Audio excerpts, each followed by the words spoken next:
Hello, and welcome to the NISD EdChat Podcast, your regular look into the innovative experiences around the district and the educators who make them possible. I'm your host, Matt Frymire, and today we're joined by some of Northside's teachers and academic technology coaches, who I will let introduce themselves now. Hi, I'm Karen Connor. I teach 5th grade at Kuentz Elementary. I'm Elizabeth Robles, and I'm an elementary academic technology coach. My name is Paige Better, and I teach ESL at Clark High School. And I'm Matthew Patty. I'm also an technology coach. I work at the secondary level.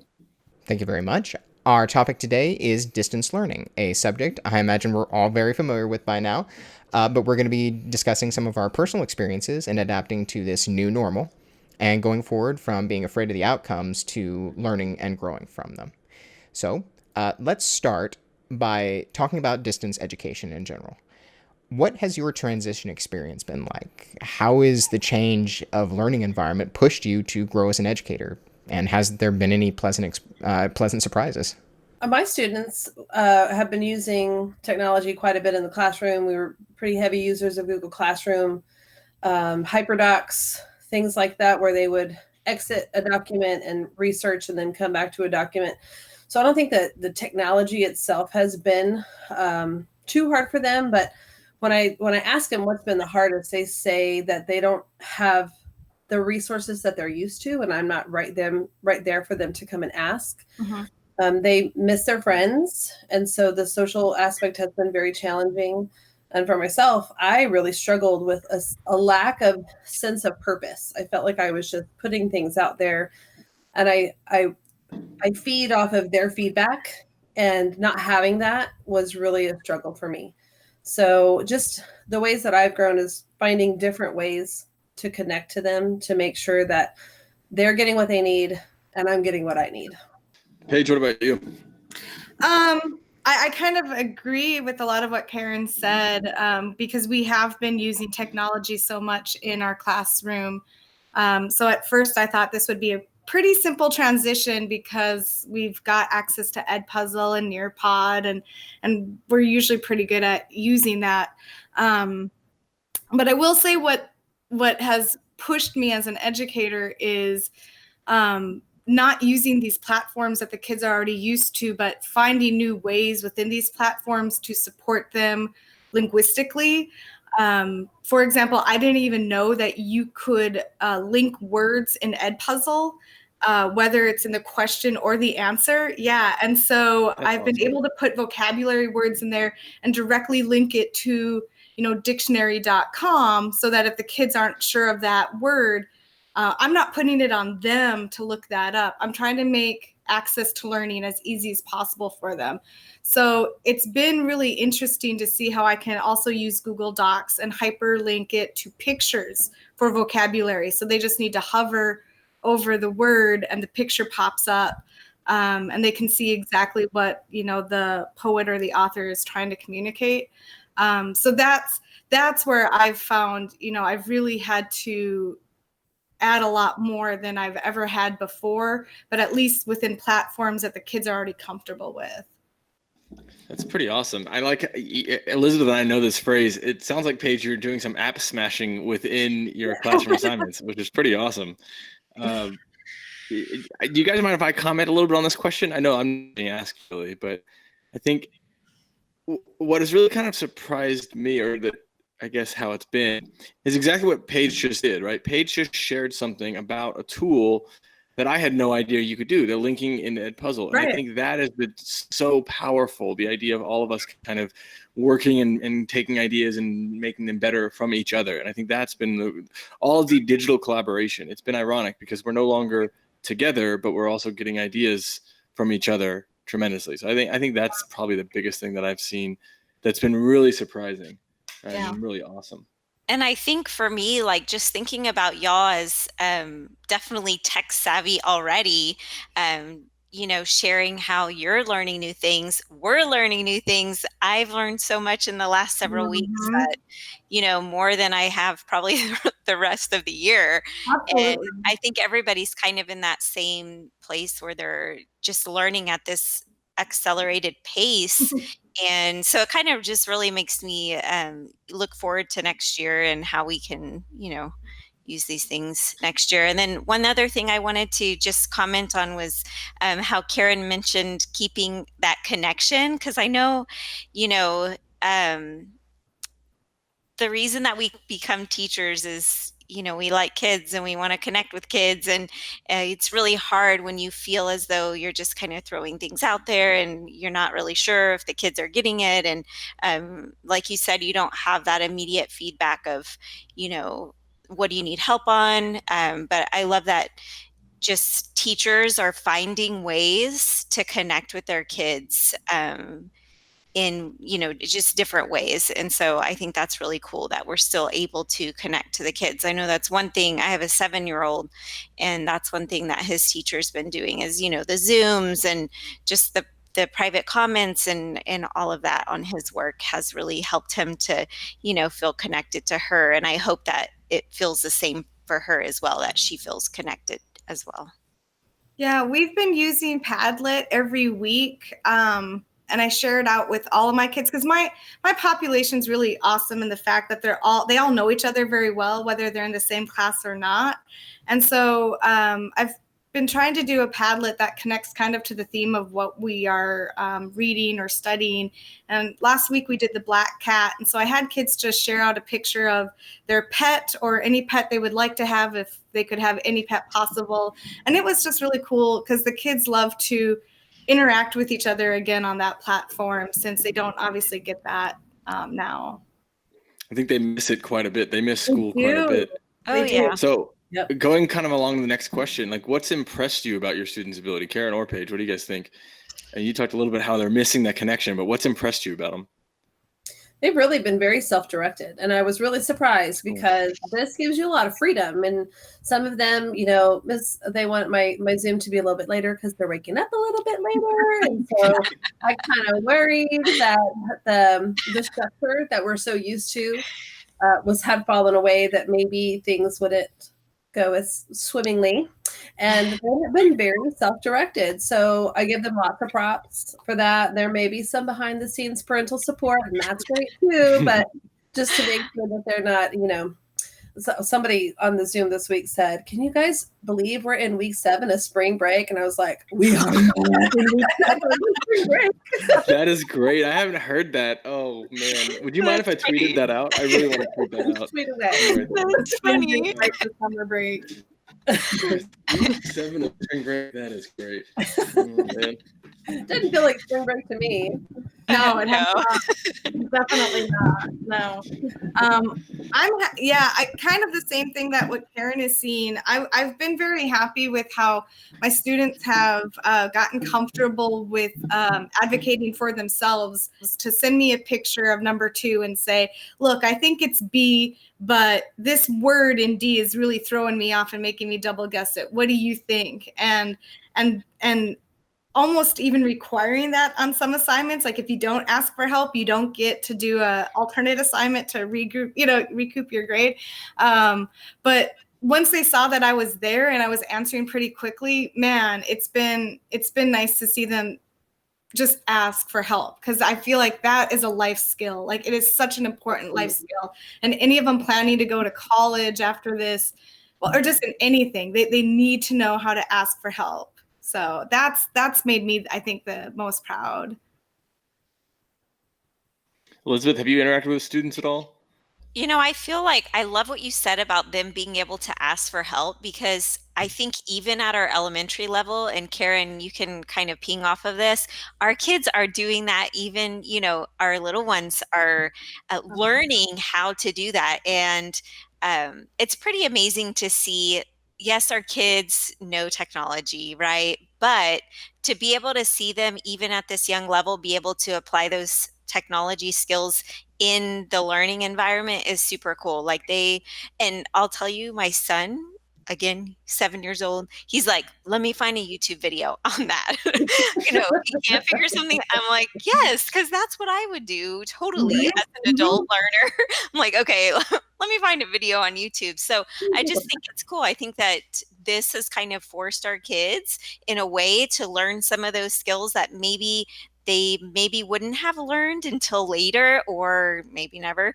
But I think it's kind of, while there are some pluses and minuses, at least, there's a silver lining there where our kids are learning some things that maybe they wouldn't have learned otherwise. So, because I think sorry, Karen. I was going to say, I think we forget that technology is a type of literacy. And I feel like teachers who do not use technology in the classroom are doing our students a huge disservice because they are not supporting that type of literacy. Yep. One of the things that we try to teach our fifth graders, there's a big transition to going to middle school where the parents have to kind of wean away and the kids have to advocate for themselves. So it's a big push for us to teach kids, okay, well, ask. So I have a 3rd grader, a 4th grader, and a 10th grader. And my 3rd grader had a question and I said, well, ask. And he kind of looked at me funny, like, how am I going to ask? How could you reach out to your teacher? And he figured it out and probably found a YouTube video to go with it. Well, Karen, you're tapping into something that I think it's more than just asking for help now. It's also they're tapping into this problem solving that they have to do. Absolutely. Because like you said in the first response, Karen, we're not there to help them, to guide them when they get stuck. And for the most part, I mean, I truly believe that every kid wants to be successful. So they're going to try until they basically fail and then they get told that they are a failure or something like that. And they get negative feedback, But I think that now they're in this environment that if you've got a relationship with them, they want to be successful for you, and they're going to work hard to make it happen, whether that's through the device that they've got or some random error that they're running into, or just content that they don't understand, looking for a YouTube video. They're going to figure out a way to kind of push themselves. And I think that that's really cool because I constantly get emails from teachers. I got a student off can't get on. Can you help me out? And I'm like, sure, give them my email. And I'll email a few times back and forth. But ultimately, the conversation ends in the same way. Like, I can't do much else for you. This is what should be working. And I know that you're an intelligent student. Like, I bet you can problem solve and figure this out. And then sure enough, a week later when I check in, they figured it out. So they're becoming problem solvers for sure. That's good. Yeah. And I would say that's kind of like one of the things that Dr. Woods most recently pushed on was the graph that I'll put up right here about the zones of learning and how right now we're kind of in the learning zone and how we can get into the growth zone. How do you think that we're getting into the growth zone, and how do we continue to be into the growth zone? I think it just starts with you have to be willing to fail to get into the growth zone. Like, you have to be willing to learn. I've come across a few teachers, I hate to say, that aren't willing to try new things. And this is not the time to not be adaptive. I'm sorry. And I'm not saying they're teachers at our school. Okay. I am not saying that. I'm like thinking about who does she work with on a regular basis? Remember, half my family are teachers also. So, spread out through the country. So it has to start, I think, with that willingness to learn. Like, you have to be willing to try something new. If that's not there, then the growth just isn't going to happen. What I noticed about that outside shell was that it is outside of yourself. Yeah. And I have friends, a couple that I'm thinking of in particular, that's their default. They're born that way. It's in their DNA to think outside of themselves. And I kind of flow through those levels depending on the day or what's going on. And it has to be an active choice for me. Like, I need to stop what I'm doing and I need to think outside of myself. And for me, it has to be a conscious decision. So I don't live in the outside shell. I have to force myself there. But once I'm there, pulling others up with me. Yeah. But I think you're right. It's a constant back and forth, because as I learn new things, I can go into that growth zone. But then sometimes I'll get asked questions I don't know, and I have to get back into that, that learning zone. And again, Google, YouTube. It's been wonderful. I can't believe half the things we can actually do. I didn't even realize that. Before the meeting today, I Googled how to get to the growth zone. So I know. No, I think Karen and Paige, you guys both tapped into kind of what I was going to say. It was just about being vulnerable and being honest with yourself to say that it's hard to be up in that growth zone. And I think that it is. And I think that to acknowledge that we all want to be there, but we probably, when we're really honest with ourselves, fall back. And that's where I am. I fall back into the learning zone, I think, more. So, and honestly, I fall into the fear zone a lot too. When I first saw this, I was appreciative of it because I think that I was definitely in the fear zone as far as the pandemic. And then now, as we've gotten further and further, I think, especially with professional mindset, I think that we're getting there. And like, what can I do to make your job easier? What can I do to help other people out? And I really do think that that's an awesome direction. Just between I haven't figured it out yet. About August, I slide back into the fear zone. Yeah. That's kind of what I was going to say, because one of the little pieces on that outward circle is I live in the present and I focus on the future. And so one of the things I just want to kind of mention, although it's not really related to teaching per se, but I know a lot of us here and I know a lot of teachers are having some things other than schoolwork that they're, working with at home, like young kids. And, I have a 6-month-old at home. And then, like I mentioned before, a 7-year-old. So I think one of the things that I really need to work on is that living in the present thing. Cause I keep thinking, okay, this is going to be over at what point, and then we're going to move forward, but we don't know what that moving forward looks like. And so one thing that I know that I need to continue working on is being able to enjoy this present situation and, take things with a grain of salt sometimes and, remember which things are important and kind of prioritize and just kind of keep that in mind because, again, I know it's not related to the actual teaching, but I think a lot of teachers and a lot of us are at home with kids. We're moms and dads and we're teachers, so I think just kind of keeping that in mind also is important when I look at that graphic. Mm-hmm. And I think too, I just would want to add that it's okay to not always be in the growth zone. There are going to be days where you are in the fear zone or in the learning zone, and that's okay too. I think, like you said, Elizabeth, like we have to be compassionate with ourselves too at this point because we're not going to constantly be in the present. Give ourselves a little grace here. Exactly. Time for that. I listened to a podcast and it said something about like this is difficult for everyone. No one is batting 1,000 right now. Like everyone is struggling with this. But if you care about kids, you're going to keep trying to push and try to get better and better. And I think that's what's so powerful about so many of our leaders is that we know this is bumpy, but we've acknowledged that it's bumpy, and we're not going to try to paint it as a picture or anything else. And I think that's a good way to look at it. Well, and we had to hit those bumps to know how to smooth them out later, too. Exactly. I like that. I don't know if this is where I'm supposed to talk about the future. You can edit this out if you don't like it. I messed things up because I threw right. I read a lot of articles about the countries that are going back. I don't know if you guys have seen the little kids in China who have the hats. It's like a hat that goes right here and a stick that comes out so that it keeps distance from their peers. They're wearing and decorating their hats. And so there's also been talk about alternating days and blended learning. And I don't know if it's humanly possible to run an in-person class and a distance learning class. I am in my 18th year of teaching. I'm exhausted. I feel like I've never taught before. I know my content. What's going on?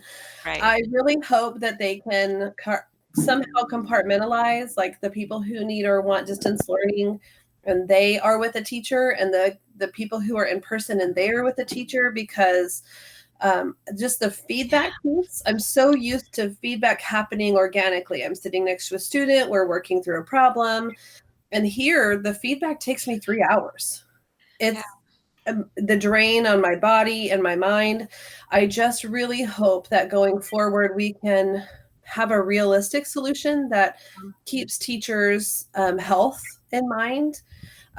Because, our kids are suffering emotionally. I love people. I need to be with people. I need to be around people. And this has been really hard for me. And then physically, I don't have an office. I was sitting in an antique chair, so I had to go to Office Depot and buy me a fancy chair because my back was killing me. I couldn't even walk for 2 days. So it's just, I don't envy them. They're having to look at aspects of things that we never even thought possible before. But going forward, I really hope that they're able to make a line and a split, because doing both, I just don't know. I just don't know if it's humanly possible. I 100%. It's funny. That's the first. Yes. No, that's Go all ahead, I want. Paige. What do y'all think, Phil? I agree. 100%.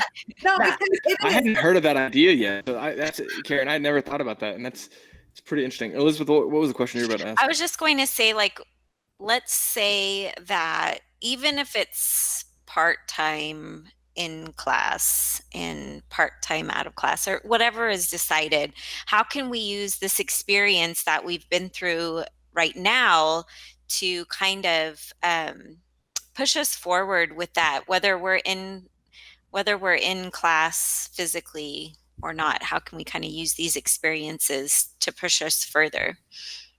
I would say for us planning, my team and I, we're big planners. We look out, months and months ahead, especially with all the special things we do with fifth graders. But being very, very picky about the things that we choose and getting those bang for our buck. So I don't want substitution for what I'm doing in the classroom. I want something that's even better. Yeah. I'm not really interested in necessarily always having online worksheets. That has a place, but here we have the world at their fingertips. Let's teach them how to use it. Let's teach them how to be creative and really spark their imagination. There's so much we can do with it. Maybe that's that planning piece can help us to branch out and use the tool that we're being forced to use in the best way possible. Yeah, I was going to say that we've pretty much had a lot of things out of our control for a couple months now, I guess. That doesn't seem right to say, but yes. And so that was my hope too, is that I at least know now that we can get through it. We got through it and we can continue to get through it. And that hopefully I also let go of a little bit of control, kind of like what Karen was saying, giving kids maybe different choices, like of how to either be assessed or to, what they want to even analyze as far as like reading in the classroom goes, and just being okay with them accessing what they need and being evaluated how they want to be evaluated. And just like you said, kind of maybe stepping back a bit. So I think this forced us to be a little bit more understanding about students' surroundings and student situations. Yeah. So I think now taking that understanding into instruction, I think is a great. I do think that's going to happen as well. I do. I hope so, yeah. And I've seen a lot more of, like you mentioned, the choice and the voice, just kind of more where the student is the center of it, because no longer are we up. Right. I know it used to be, where we would have, a lot of teacher talk. The teacher would be talking a lot of the time. And so now it's kind of where we have to think of ways where our kids kind of lead themselves. And I think y'all have done an amazing job of, sharing some of those things that you're doing that kind of put kids in the driver's seat, even at the youngest levels. They're able to take control of their learning and just surprise us, like we mentioned before. Well, and I'm confident now that they can actually start doing more independent work and student choice if I'm able to support them in the way that I have been here. So I think that's, one part of, teaching online is bringing the skill of, the hyperlinks and all of that into the classroom so that I can step back in the classroom too and just kind of see what they can do on their own. I'm still there for the, that instant feedback, but it's kind of nice maybe to start letting them, like you said, be in the driver's seat. This is your education. So What do y'all think? I'm just curious your thoughts on this, because I know we had talked before about, that both of y'all have already been incorporating the technology, throughout the year. But what do you think might happen next year, as far like when we're back together? um, as far as maybe some of the other teachers that hadn't used technology with their class consistently, do you think that like how can this maybe be something that can kind of a springboard or something that can help us for next year?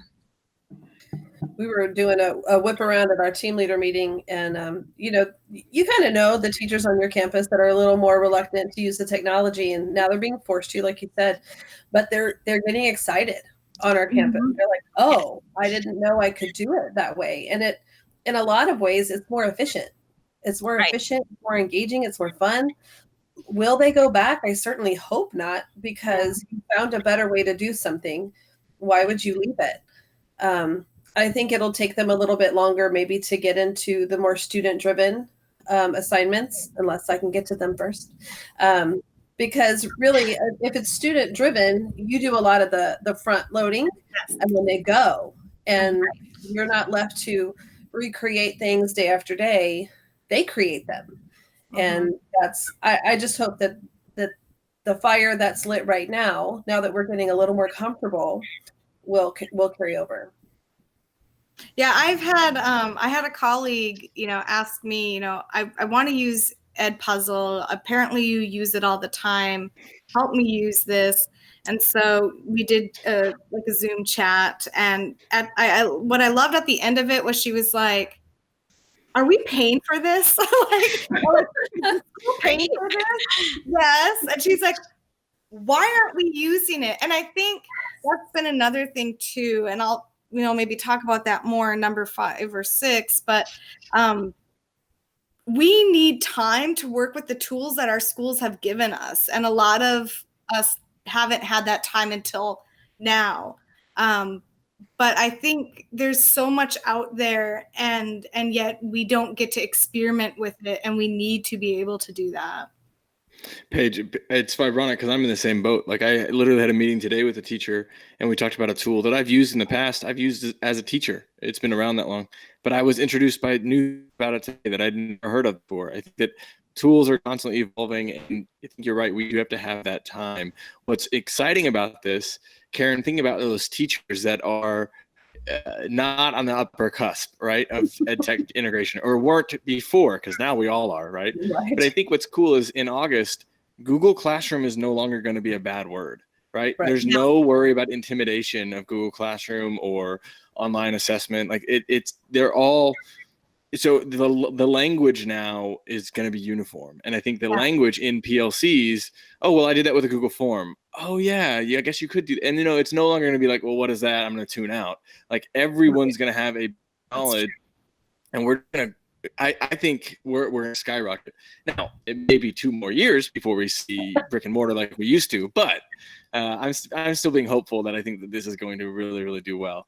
Karen, I want to go back to one other thing you said, because I think that concerns about what it looks like in the fall and our administration, if you think about this, like, I truly believe in our leadership in our district. And I think if you think back to that circle, the fear zone, the learning zone, and the growth zone, our leaders are making decisions. They may personally be in the fear of the learning zone, but they're making decisions based on the growth zone. So I think that they will keep in mind your perspective. And I think that they'll have to make decisions based on that. So just wanted to throw that out there. Sometimes things look different on paper than when you're in the thick of it. In the classroom, that's true. Yeah. When you're I will. If they ask me, where my vote's going to go. So I'm going to start making signs. That's exactly right. Well, one of the things that we've tried to touch on inside every one of these podcasts is the Northside Vision statement, which is that every day, every student grows in confidence, curiosity, and capability. While so much has changed, how do we continue to meet this vision, do you think? I think we meet the vision by living the vision and allowing students to see us live the vision. I think that's all we can do, are to be models of it. I mean, even when I was in the classroom, I loved trying something new. Like this year with we started doing voice journaling, which, Matt Patty helped me, get set up. And I remember the first day I was asking the kids to do like a warm-up voice journal. I said, okay, now we've never done this before, so let's run through it and see how it goes. And they're like, wait, you've never tried this with anybody before? And no. You trust us? Yes. So cool. And if there are mistakes and there are issues, and there will be, we will be able to problem solve it. We'll be able to figure it out. This is going to take more time, I'm sure, than I probably planned for, but we will get it, we will. And it was great because, I think we started in December? I was kind of like, let's wait. And I'm like, you know what? No, forget it. Let's just jump in and do it. And by February, these kids were knocking out their voice journals in 5 to 10 minutes. It wasn't taking half the class period. So to see that, I'm willing to take the risk, but I'm confident that I also have the skills necessary to troubleshoot it, and that together we can. I think that's how we do that. We have to be a model of that. And when the kids see that you do that, it encourages them in the same way, you would say? We have to, yeah, absolutely. We have to be able to just try new things. We cannot, as teachers, be stagnant. A lot of times my students come to me very set on things having one answer. And so one of the things that I try to push is the curiosity, the critical thinking. When they ask me a question or may I do this? Sure, try it. It might fail. That's okay. We'll fail together. If we're having a discussion and they ask me a question and I don't know the answer, my phone's sitting on my desk and I yell out, okay, Google. And I ask, get the answer. Look, it's coming on right now. Sorry. I was worried that was going to happen. Get everybody's talked up. So we try to do a lot of things where it's not linear. They're having to think in different ways and in different directions than they're used to. Right now, they've all chosen their own novel, and we've been reading it since this began. And now they're planning a theme park, and they have to plan rides, and they have to plan merchandise and food and character experiences. But it all has to go back to textual evidence. Yep. So they're not just reading the book to understand it; they're then applying it in different ways. And next week, they're going to film a commercial, like trying to get people to come to their theme park. And so it doesn't flow. It's not like a reading passage where you answer 5 questions and you're done. It's very open-ended and super creative. And so just getting them to get that spark and want to follow it, because if you see something that interests you, you should go check it out. Yeah. That's cool. Try assignments that are not linear. I love, as a math mind, I absolutely love that. I also want to go to one of these theme parks. So yeah, right. I know, right? Paige, how can we take that to high school? Let's go. The ones who are reading Harry Potter, I'm like, no copying Harry Potter theme parks. Yeah, that's a good point. That's a good point. Man, cool. Oh, that's cool.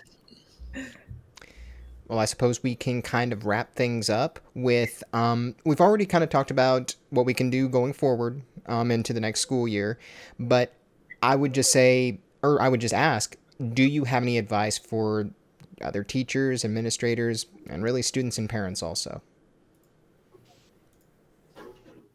I don't remember where I saw it. I'm totally stealing this tweet from somebody that I don't remember, but it's all about, for me, grace and grit. You're going to make mistakes. Everybody's going to make mistakes, and you're going to need to power through some things that are tough. But if you have grace and grit, you're going to be all right. Yeah. And I would say for, I feel very blessed to have the admin team that I do at Clark, because they do give us tools and they do give us time. And so that's the advice I would give, to other admin, is give your teachers the tools that they really need, not a professional development, but give them a tool and then give them time to work with that tool and to figure out how they can apply that to their, not only their curriculum, but also to, drive student success. I feel like, again, with all of the things that I've been able to do well, it's because I'm given the time to practice new things. And I'm also given the space. I guess I should add that too. Dr. Words gives us the space to make mistakes all the time. And I don't think I would know half of what I do now if I didn't know going into a lesson that it's okay if it flops, Yeah. you know? So He loves to say that. I love that so much. yeah. And I'd rather an innovative lesson fall flat than something that you've been doing for 20 years. And we're talking Jerry Woods, the principal from Clark. Yeah, I mean, again, like, oh gosh, like when Matt was like audio, journals, and I'm thinking, oh gosh, I mean, yeah, I really like that, especially for ELLs, forcing them to speak and practice their fluency, right? But it's just like, what is that going to look like? How am I going to structure that? What if the kids don't speak at all? What if we can't upload their files into the Google Classroom? But it worked out, and just knowing that we can try it.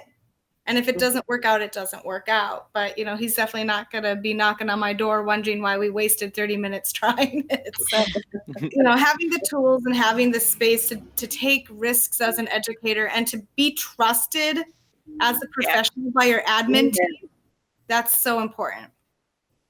I'm gonna second that one right there, Paige. Yeah. I'm writing that one down. Being given the tools, time, space, and trust to take risks. That's pretty good. Is that fair? Is that a summary, Paige? That sounds good to me. It's more than take risks. English teacher me would be like, oh, let's find something else to keep that alliteration going, but I'll tools, time. Oh, okay. I'll come up with something. I love alliterations as well.